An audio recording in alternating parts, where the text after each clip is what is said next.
Hello, everyone. So we are just about ready to start. We're going to give it one more minute to the top of the hour about, and look forward to chatting with you all.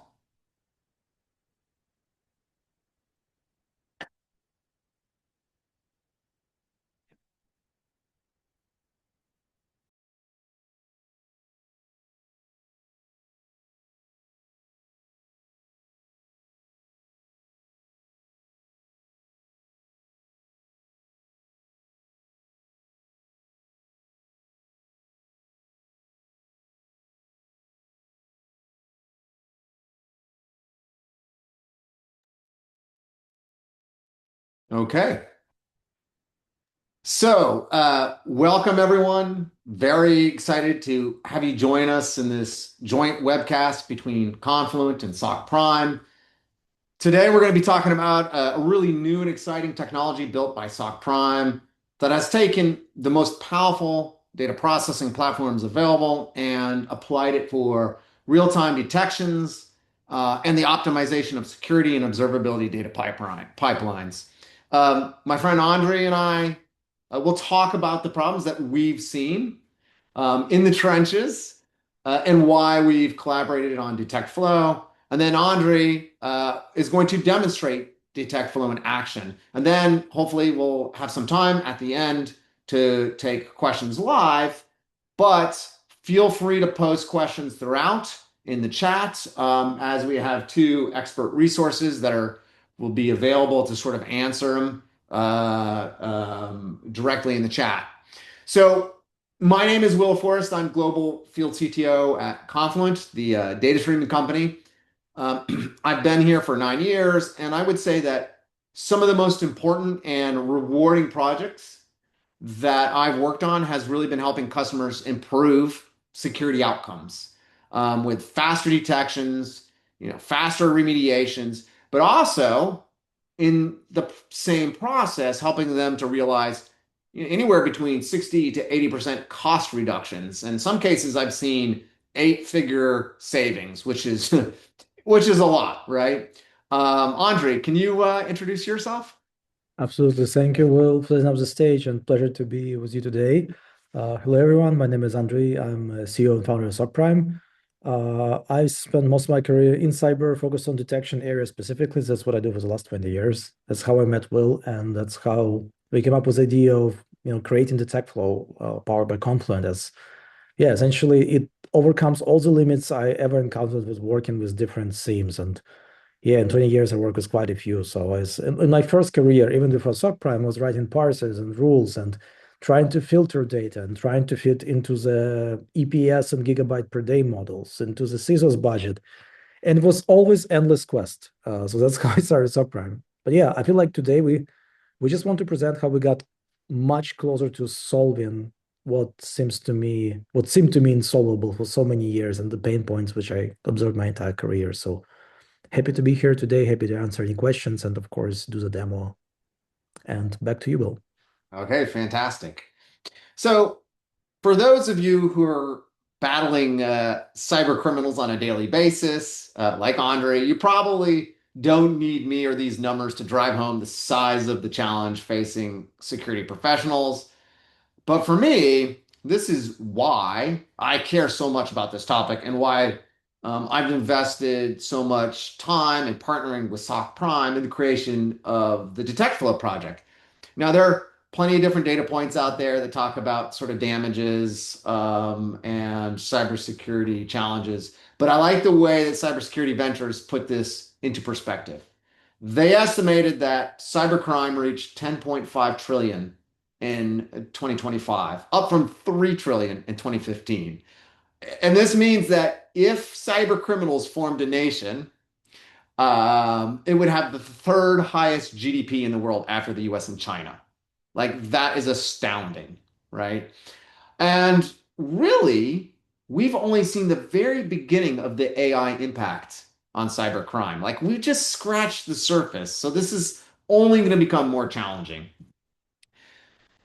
So we have this onslaught of criminals and bad state actors, et cetera. And yet, it's still pretty common to see throughout all industries sort of legacy SIEM and data architectures where data sources are sent to vendor agents, collectors, which are then sent to a store and an index. Sometimes, if they're getting fancy, there might be a few of them, so that they can then be queried after the fact and analyzed in batch, sort of grinding against these sets of data for patterns to find detections, sometimes with machine learning, but post facto in batch. And there are major problems with this approach. First, many of the underlying data stores or indexes struggle to actually handle all the data and all the queries that organizations actually want to apply, right? That's something that Andre already alluded to. And so it forces a trade-off between performance of queries, the amount of data, and frankly, the attack surface area that they can actually examine. But even as some classic SIMs have started to finally address part of the problem, part of the scale issues with cloud infrastructure and elastic databases, it still can be prohibitively expensive to actually send all the data, for instance, a single vendor.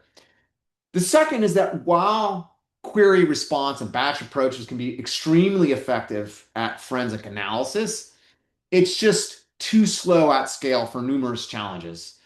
The faster you detect and the more faster you want to detect, the more frequently you have to try and query over and over again. We're talking about hundreds or thousands of patterns and machine learning every few seconds hitting indexes and storage. Good luck, right? So again, you're forced to try and balance. If the average ransomware breakout time, let's say, is 48 minutes, but sometimes can be measured in seconds. By the time your hourly job runs, the attacker's already successfully dripped gigabytes of PII out of your network.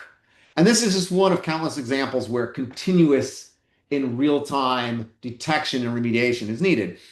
And then lastly, most security vendors want to do everything and own the entire stack, right? They want a no exit highway from their into their ecosystem so that they have the ultimate leverage. And they're expensive. And of course, they've justified this because of the cost of the crime is even more expensive, right? But by the way, these sorts of problems are not just confined to the security data space. Silos of data, vendors trying to lock you into their ecosystems, brittle point-to-point integrations, batch pipelines, processes that are too slow. These are the sort of problems that Confluent's founders were trying to solve when they created Kafka at LinkedIn. And is frankly the reason why the data streaming movement has gained, I would say, ubiquity in data infrastructure to break down data silos, remove point-to-point integrations to help make better use of data. And data streaming is fundamentally a very different paradigm to databases and indexes, right? Which are data at rest technologies. Here, the idea is data is not static or passive, it's continuously flowing and continuously being shared in real time, decoupling sources of data from the consumers. And so the fundamental notion is that data is moving, it's not sitting at rest, waiting to be queried, waiting to be analyzed. 4 years later, another Apache project, which had already been invented some years earlier, finally had what I would say the perfect complement to provide large scale real time data for real time processing. And so Apache Flink started its steep adoption curve with really a nearly identical growth rate that we saw with Apache Kafka. And this sort of Kafka and Flink combination is really the de facto most powerful and scalable data processing combination, capturing and streaming, processing and delivering, all in real time. Now, critically for the security world, which we're going to come back to shortly, Kafka and Flink has become really the most powerful way to handle what I would call event-driven ambient agents. When people say agents, I mean all kinds of things. What I'm talking about are agents that can sit there perceiving and autonomously reasoning upon a constant stream of events from an enterprise, right? And it makes perfect sense.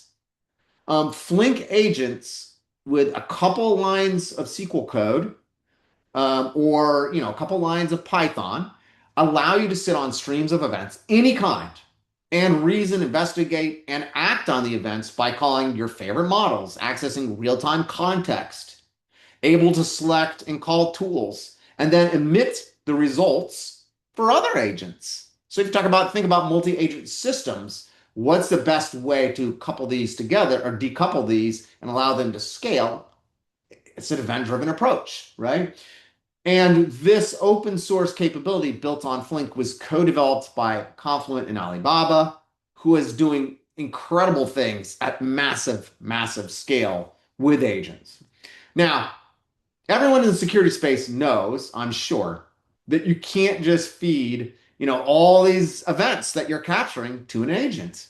In fact, what you really want to do is take millions of events a second and apply heuristics, traditional machine learning to find a fraction of the events that an agent should actually investigate, and then turn them into even a fewer number that should be auto remediated or surfaced with context to a professional. Okay, so that's all great, but let's get back to the topic of the webcast. You guys, the heroes fighting the bad guys in the security world.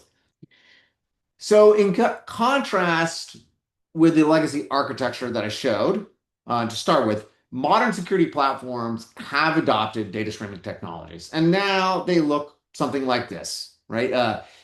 It's collectors now producing streams of events into a data streaming technology first before you land it in those databases so that they can be analyzed in real time for threats, routing patterns, oftentimes with machine learning models. And these detections can now be acted on immediately. Now, some small subset of the input data, that raw feed of data coming from all the sources can be sent to the hot indexes, where you want faster forensic abilities. But the rest is you really want to send to something that's incredibly cost effective, something like an object stored backed security lake. And here I've seen Apache Iceberg gain a lot of momentum here, just talking to various CISOs across industries. Like Apache Iceberg adoption is just skyrocketing right now. And I personally have helped customers build their open security platforms with these technologies. And we'll come back to this. But it's worth saying that, the largest and most sophisticated cloud native XDRs and SIEMs have adopted data streaming as well, right? They've started to do that because they have to, in some fashion, which helps them with the speed and scale problems. But even in those cases, you're still locked in or beholden to that vendor, right? They have stuck it underneath the covers with no ability to use it or access that data.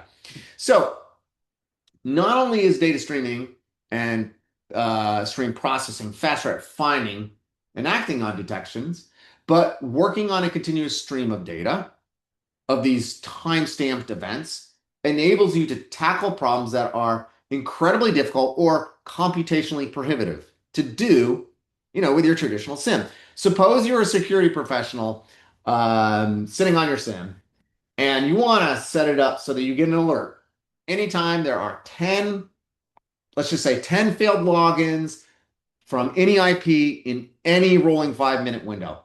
Not a specific 5-minute window, not back-to-back 5-minute windows, which frankly have arbitrary time boundaries, but any possible 5-minute window, any permutation. This can be really, really hard for many SIEMs, and in some cases, it's essentially impossible, right? Yet, this is one of the many examples that is trivially easy when you move to a model where you have streams of data and Flink processing. And there's such an elegance to Kafka and Flink to this approach, a beauty that unfortunately I don't have the time to dive into. And ultimately, doesn't frankly matter. What matters is using it to stop the bad guys, right? So in this data streaming and processing approach to handling security data that I've helped customers implement numerous times, to tackle those sorts of outline problems I talked about, the way you would have built these detection patterns and routing is the deployment of code in Flink or some stream processor like Flink. And of course, applying code directly against these streams for detection and handling routing is extremely powerful. But there is a downside. Not everyone thinks in code or wants to. And while large banks and government agencies have no problem deploying and operating these platforms at scale and deploying the code, many in the security world can't or don't want to do this. And although AI has made it super easy to generate code, you still need to understand what it produces, right? You can't directly inject this into your enterprise data. And there are, of course, drag and drop user interfaces out there that people have built on top of streaming approaches or streaming like approaches, but these are really just a band-aid. So, having done this a number of times, this brought me to the point where I pondered what is easier than having low code or no code, let's just say GUIs, for building up these pipelines and detection. And you know, how can we take these powerful but sophisticated technologies and make a turnkey experience where someone in the SOC doesn't have to start building any detections at all, where you can just leverage existing knowledge, AI, predictive machine learning, and not have to learn Kafka or Flink or touch them, but get all their power. And that's when I realized that SOC Prime, who I'd been chatting with for a long time, could make this vision a reality because they have the best set of detections in the world and they have the most experience. And if they could apply that in Flink against the real-time streams of data built on open standards, that would be a game changer for organizations. And now I'm just so excited that's a shared vision that Confluent had with SOC Prime has come to fruition with DetectFlow. You know, I'm going to hand it over imminently to Andre, but like Prime has built DetectFlow on Kafka and Flink with machine learning and foundational AI with their detection data. So you don't have to worry about putting this together at all, right? Or getting gouged by vendors that have a fraction of the detection patterns that SOC Prime has. Now you can just put DetectFlow in the spot that I had Kafka and Flink and let it go to town, right? It's effectively matching its detect knowledge against the streams of data in real time. So imagine what finding detections would be like before they even get stored. Like, how valuable would that be? And then route only what matters to SIEMs and whatever data you want to security lakes based on over a decade of SOC Prime's knowledge and data. And now I would say, instead of imagining, how about I stop talking and let Andre actually show you all? So, Thank Andre, you. the floor is yours. Thank you, Will. Thank you very much. Yeah, I'll definitely want to dive into the demo. So let me share the screen. And yeah, let me know if you can see what's on my monitor now. Excellent. So going from pipelines to tackling threats, right? And kind of this is where we're intersected two major experiences which we built over decades. So when I started my career and I was building different detection rules and parsers for the SIEM, right? That's how I made my first money. That's how I made the first contracts when I was a reseller, designing detections, writing connectors, figuring out parsings, mapping, active lists. By the way, addressing the sliding window was quite an experience, and there were very always performance limitations to do it. So for SOC Prime, as we were manufacturing detections at a very big speed, not just because of our team, we always need more people to do it. So like in the beginning, we were hiring more people, then we launched Threat Bounty program. We invested in Sigma and said it's our primary language, right? Because of community support. And then we ended up making tools to apply that. Our bottleneck was always the SIEM itself, because through 11 years of our existence, we had shipped over 2 billion non-unique detection downloads. And we realized every major SOC that was using our freemium would deploy roughly 40 new rules a year. But you cannot address all threat behaviors with 40 rules per year. And not 10 years ago, not now, not in the future. So we were building ways to programmatically understand the threat, and that would create a lot of objects. And give you an example. So stepping a bit away from pipelines to algorithms. So let's say we have those attacks happening which are relevant to different geographies, right? You have APT28, which is definitely hotter in Ukraine and in Europe, and then you have Sednit, another Russian APT, which also hits the United States. So you have APTs using exploits, using malware, and so on. If I would open up one of the objects, I get an AI summary these days, which is really good. Instead of reading like a long thread report, which requires some coffee, I would say, okay, what is this about? Now we're leveraging MITRE AttackFlow to display how this campaigns work inside out. So in this case, instead of reading full report, I can explore straight the logic chart, which was invented by MITRE, right? And all we did is create a programmatic way to map thread reports to this.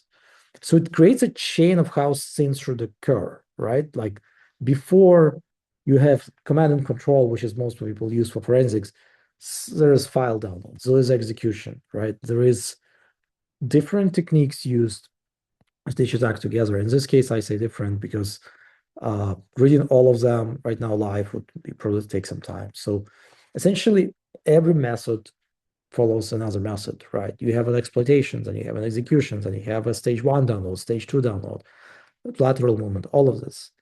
Now, we will usually pick in the rule for like specific choke point of the attack and say, I'll just make this rule because I have logs for this, and it will help me to find the attack. But reality is we're always compromising because of the cost, because of the speed, right? And we did a few things to apply this. So was it, what if we could turn anything in the object into a rule and then have a way to collect those rules together and apply it to all the data that we need to monitor those threats before data even hits the SIEM? So in this case, when I switch from monitored threads to attack chains going to the same campaign, this is what we get as the end result. We have a summary of what happened, when was the first and last time we observed an event, and then essentially a MITRE attack chain, right? So as you know, there's a kill chain constant from Lockheed Martin, and then there is MITRE attack, which is extended version of it. We see how user executed malicious file, a scheduled task was created. In this case, it was attack against the Windows layer. And we have everything follow all the way up to like application level access and data stage for extraction. Now, this chain is built by a Flink agent, which is reliant on two things. It's reliant on Sigma rules and on higher order Sigma rules. So below the technique, we actually have the names of the rules that would typically fire in the SIEM, except they're actually firing on the pipeline, right? And I can expect a rule code if I want, if I'm a Sigma expert, or I can actually hunt inside my data store if I want to. So the higher order rule in this case, it will be written as a sequence of lower order rules and MITRE attack tags. So pretty much created from the report itself, adding some time and, for example, host name-based aggregation.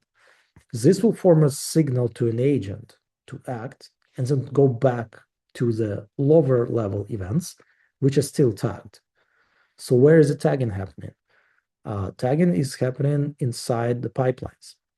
So using Kafka, we set it up one topic per log source. So let's say we have our Amazon data in one topic, then we have our Windows data in another topic, Cisco data, AWS data of the VPC flow, and so on and so forth.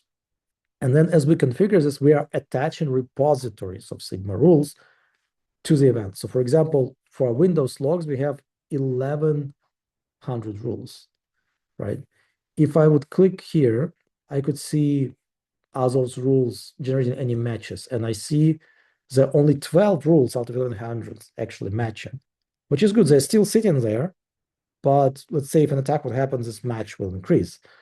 Now, again, I can find out this rule is probably noisy and I want to tune it out, but most of them are very low hits, even at this level, right? So it's a little bit analogy to the older days when we had NDRs and IDs before that, where you have signatures, except I don't dare to call Sigma rule a signature because it looks at behavior and not at, file hash, like size of the packet. It's more advanced than that. Now, visually, when we connect one and two, like we build this dashboard, which shows you how essentially you have blue pipelines of source topics connected with repositories of rules to tagged events. So you kind of see nicely here as data is getting tagged and flow from left to right. And then from destination topics, you can send it to your SIEM or to your data lake, whatever comes next.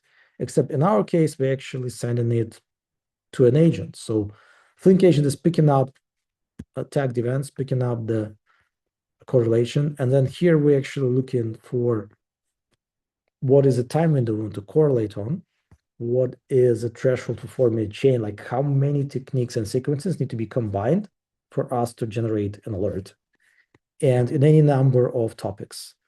So essentially, if you're from the SIEM world, we create a three-tier correlation system. If you remember, let's say about 10 to 15 years ago, we're tiering our SIEMs. Like for enterprise, which reach high workload, you cannot physically fit everything in one SIEM, so you would tier them. And sometimes you have like two SIEMs fitting into second tier SIEM and then third tier SIEM. And that's how you would stack capacity. And also you would stack different kinds of rules, which were essentially surfacing lower level signals and then doing profiling on top. Now we can make all of that happen outside of the SIEM before the SIEM. And it kind of changes the game, right? Because you can always have lower tier rules just streamed into your DetectFlow instance. And you would get a lot of those rules because essentially we have now a full-blown agentic AI chain in our cloud. We're crawling thousands of websites and connected to private threat intelligence reports, platforms which give us reports from which we create monitored threats objects. And those threats objects are being programmatically pulled into the DetectFlow. So the DetectFlow is built to be a lightweight orchestration product. It takes the algorithms and pushes them to Flink and configures Flink and gives me context both to an agent and provides algorithms straight to the Flink instance. Now, if I want to configure this, I can. So it's not an LLM doing the heavy lifting. Like the conversion from a log data, and by the way, you can enable any log data you want to send to Kafka, to a tagged event, as you can see, it's from in our environment is like 500 events to roughly 20 events. We did all kinds of lab tests, like we have customers running this as multi-terabyte scale, and conversion is 7%.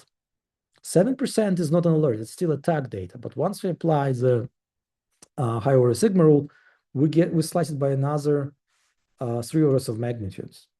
And that creates a trigger event for an agent. So agent in this case would grab the higher order correlation chain which is performed and then start investigation, which reduces the workload on an agent by 5 orders of magnitude compared to just feeding it raw logs. So it means less spend on GPUs or on AI builds or on tokens. Now there is more AI components waiting here. So as Flink is a full-blown AI agent, it can use short-term memory to see like how often this admin ADS1 had this chain before. It can use tools to look up what stands behind this username, which asset criticality it is, like where's the location? Are they on the leave now or are they in the office? Is it a technical account? So agent can ask those questions interactively to your other systems, like service desk, like all kinds of inventory systems, your EDR, if you will, or your vulnerability scanner, if you still have one. So agent can do this iteratively and then maintain a longer term memory to give you even higher quality of these attack chains. So 2 level of deterministic logic and an agent. Now, there's a little bit of an underlying magic here. It's done in pipeline configuration. And when we are configuring log pipeline, we need not to only attach rules to it, we also set up data routing, right? And we can say events which are not tagged, we simply will not forward them upstream, right? Or downstream in this case. So this is where we enable data savings. If you have all the rules for all the human described methods in the world, and they don't tag any of the data, why are you storing this event in your SIEM? Why are you paying the bill? You better have a very good compliance reason. Otherwise, you can move it straight to Iceberg and optimize your costs. So you can make data rounding decisions based on Sigma logic and based on threat context. And that's what we are doing. Like essentially, we have one of the world's top 3 largest SaaS SIEMs in subprime, and we are paying like $100 per month for a SIEM bill. because everything is done by Kafka and Flink, and then OpenSearch, and then fundamentally Iceberg for forensics. And we're running every rule we have and every simulation for every rule we have in our lab.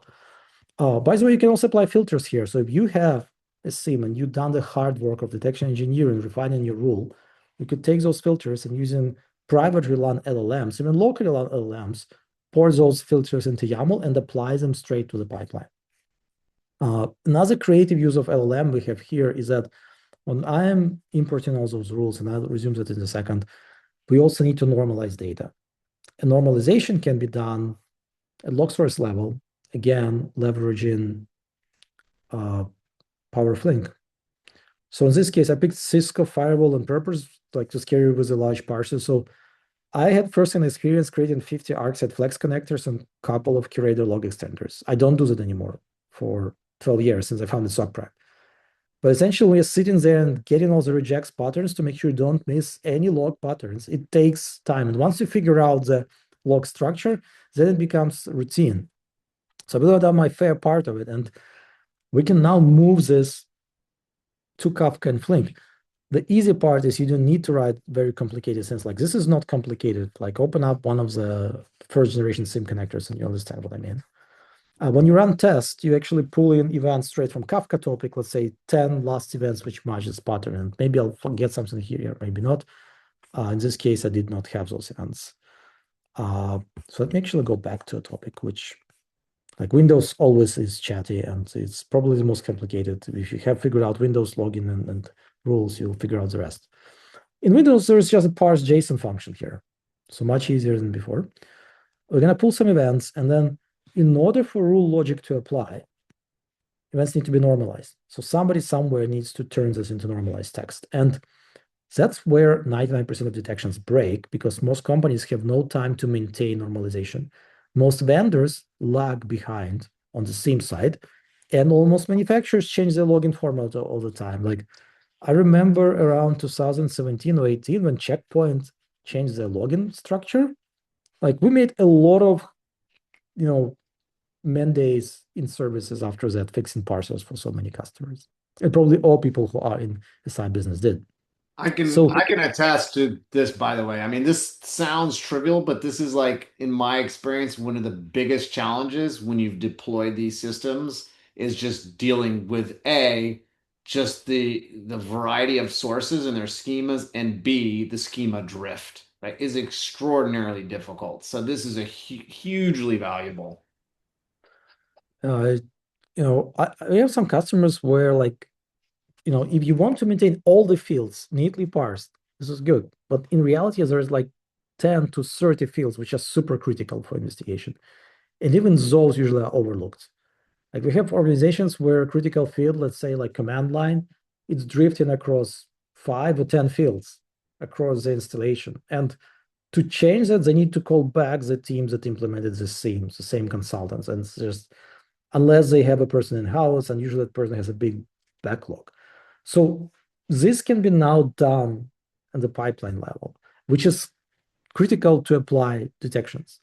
Then the second part is actually applying detection. So mapping is another thing. So we all using Sigma here, but regardless of which language you use, you need to know what goes into which field. And when you map the data which you parsed, how do you know where do you need to map things? In the past, we know, well, because I'm going to write a couple rules which will follow that structure. Now we just scale it to repository level.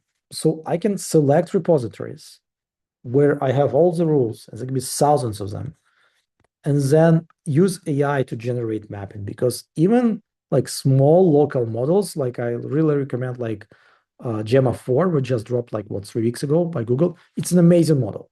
It doesn't take a lot of RAM. Like you could run a FP16 model on like 32 gigs, a dense model.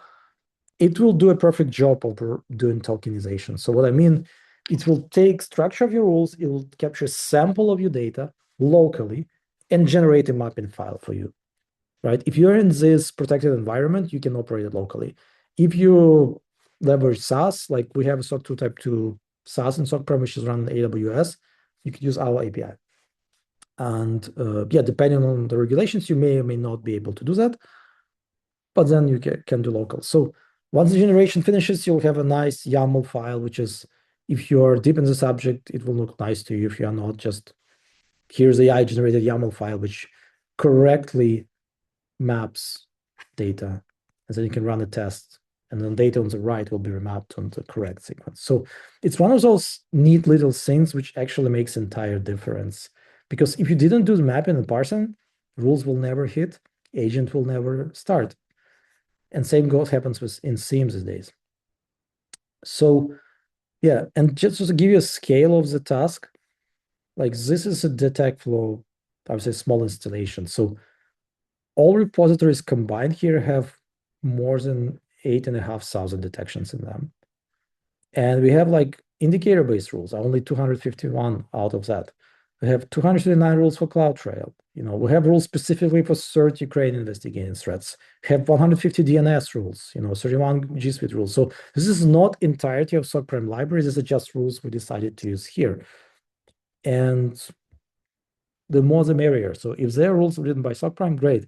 If you have a SOC, you have probably created a few hundred rules yourself. You can use them here. You can upload them to DetectFlow by connecting the repository. You need to send them to SOC Prime. In fact, we don't want your rules because we have already enough of ours. So DetectFlow supports Git integration out of the box. And yeah, you can have your rules, our rules, their rules. Like there are rules on Sigma HQs. There's many rules which are actually great quality. Doesn't matter if they're open source. They will really help you to see the big picture. There are rules on Microsoft Sentinel or Splunk base, right? It says coming soon here, but we actually are working on adding out of the box support for those, and you can see Microsoft is already added. You get local repos.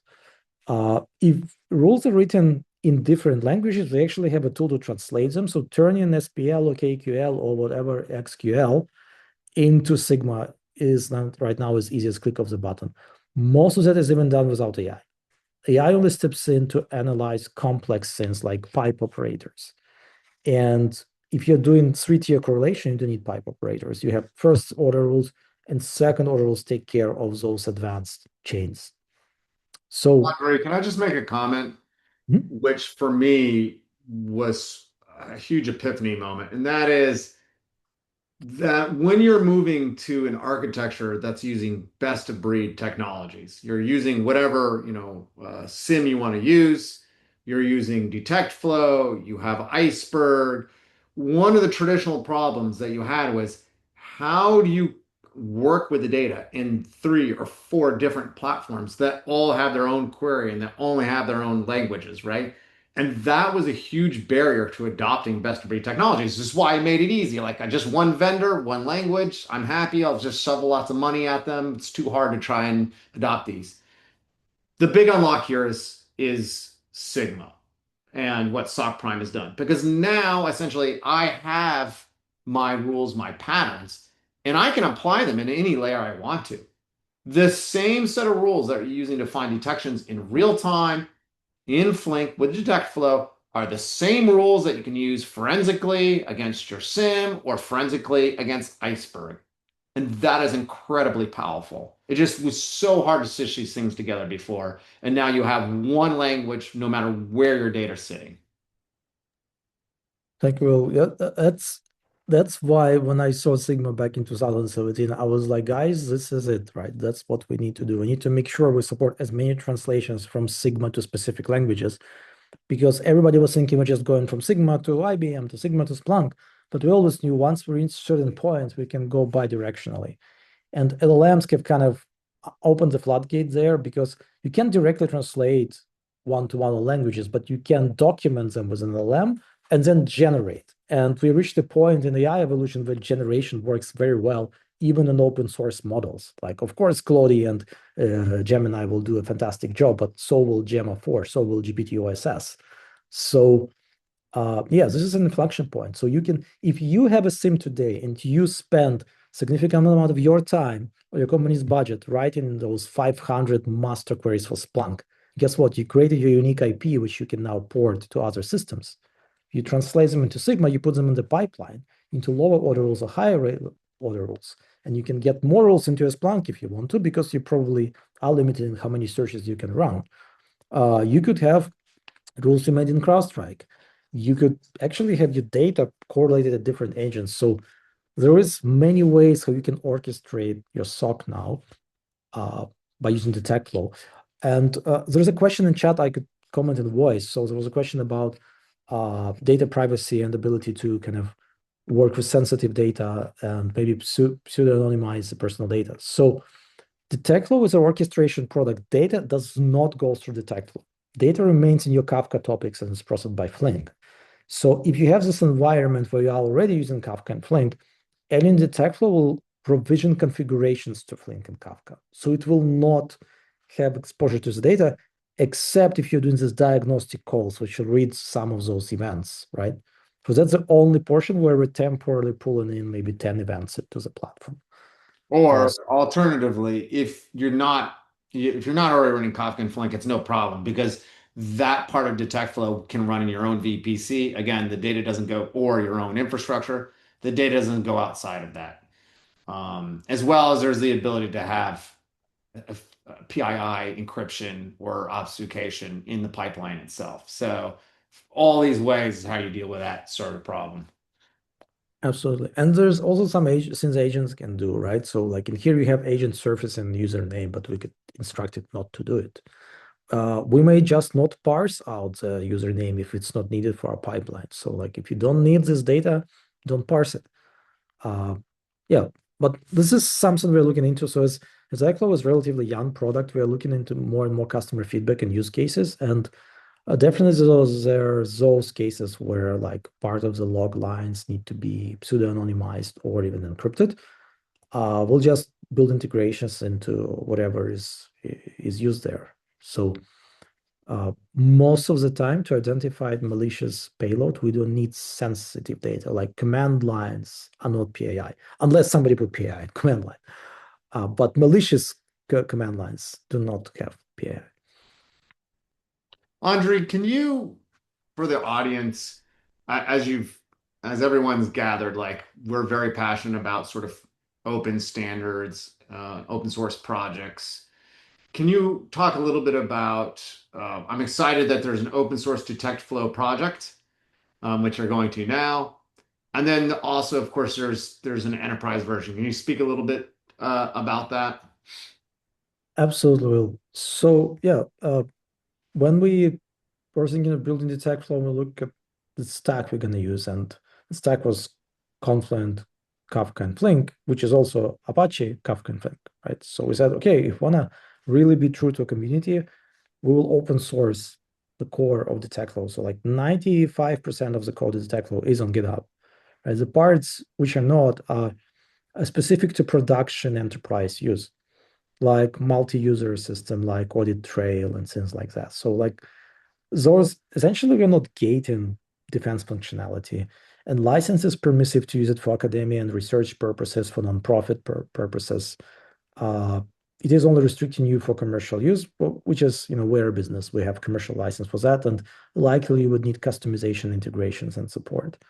So this is the way we intend to develop the tech flow. So all the things we will do, they can be inspected by, by our customers, by users, by researchers, lately by AI. And yeah, I think that's the way it should be. I think security through obscurity has totally failed and is not gonna make a comeback.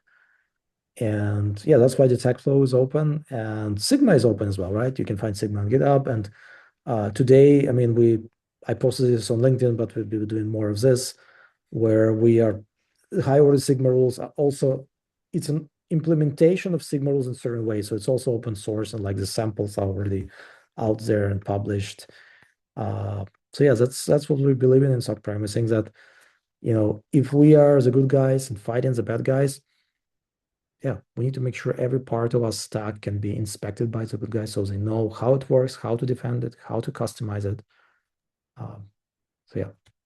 One of the things that I know you guys have built that you didn't get to show today, which I also think is something very excited about DetectFlow, is the essentially the ability for AI agents to actually produce these patterns. So as we discussed, and I think there was a question about it, it's like you want to apply AI to this raw data to analyze it, but you can't do large language model inferencing on a per event basis. That's prohibitively expensive. But what you can do is use AI to actually produce the much more computationally efficient patterns to inspect the data and update those on a regular basis. And I think that's one of the other cool things about DetectFlow because it's built on Kafka and Flink, when your AI generates new patterns, they can take effect immediately if you want it to. Like when you publish it, it starts getting applied against the streams of data immediately. And so there's a nice synergy between Sigma and the generation of these rules with large language models, which SOC Prime has built. Absolutely. That's the concept behind it is that uh, I believe more into combination of efficient AI applications for cybersecurity rather than one model solving it all. So, for example, when we are generating attack flows and rules from public threat intelligence or threat intelligence provided by our partners, of course, we have a full agentic stack. Of course, we have more Blackwell GPUs there lately. We did not start it on Blackwell GPUs. Now I can say we have some Blackwell. But yeah, we take care of doing the heavy lifting because there we need larger models, understanding more like broader understanding of the world, having latest MITRE ATT&CK embedded, having vector access to entirety of what we have, so that we can create for you rules which work. So from syntax perspective, but also from behavior perspective. And then when they come to DetectFlow, you have smaller models doing, for example, parsing application. And then you have an agent which can talk to models which, again, do very specific tasks, right? We also create not just detections, right? We create simulation code, we create login requirements. So a lot of that is coming to the product in nearby months. Like we'll be able to do inline MITRE ATT&CK coverage audit, for example. It becomes But an easy task. Andre, we are at time, but one thing, if for people that are interested in following up and learning more about this, or partnering with SOC Prime on this, like where should they go? What should they do?